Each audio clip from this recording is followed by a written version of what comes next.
Soap আমাদের স্কিনের জন্য গুড অর ব্যাড?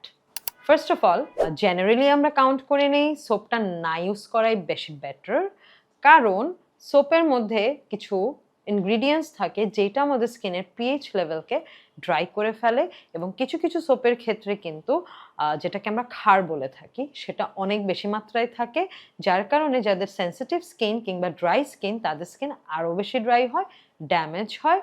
অলসো সোপের মধ্যে যেই রং, কেমিক্যাল অথবা কিছু কিছু সময় কিছু কিছু ফ্রেগরেন্স ইউজ করা হয়, যেগুলো যাদের অ্যাকনি প্রোন স্কিন তাদের ক্ষেত্রে এটা আরও বেশি ক্ষতিকর হয়ে যায়। এই জন্য আমরা সবসময় প্রেফার করে থাকি অথবা সাজেস্ট করে থাকি ক্লিনজার অথবা ফেস ওয়াশ, কারণ এগুলোতে হচ্ছে হার্মফুল ইনগ্রিডিয়েন্টস খুব কম থাকে।